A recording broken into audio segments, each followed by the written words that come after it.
بسم اللہ الرحمن الرحیم اللہم صلی علی محمد وآلہ وصحبہ وبارک وسلم۔ حضرت ابو ذر غفاری رضی اللہ تعالی عنہ فرماتے تھے کہ مجھے میرے نبی پاک صلی اللہ علیہ وآلہ وسلم نے 6 باتوں کی نصیحت کی تھی۔ سب سے پہلے حضور صلی اللہ علیہ وآلہ وسلم نے فرمایا، ابو ذر مسکینوں سے محبت کرتے رہنا۔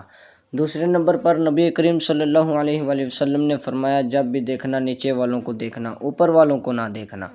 تیسرے نمبر پر نبی کریم صلی اللہ علیہ وآلہ وسلم نے فرمایا، ہر حال میں حق بات کہنا اگرچہ وہ کڑوی ہو۔ چوتھے نمبر پر آقا کریم صلی اللہ علیہ وآلہ وسلم نے فرمایا، اللہ تعالیٰ کے معاملے میں کسی کی پرواہ نہ کرنا، کوئی کیا کہتا ہے کہتا رہے، تم رب کے راستے پہ چلتے رہنا، ملامت کی پرواہ نہ کرنا۔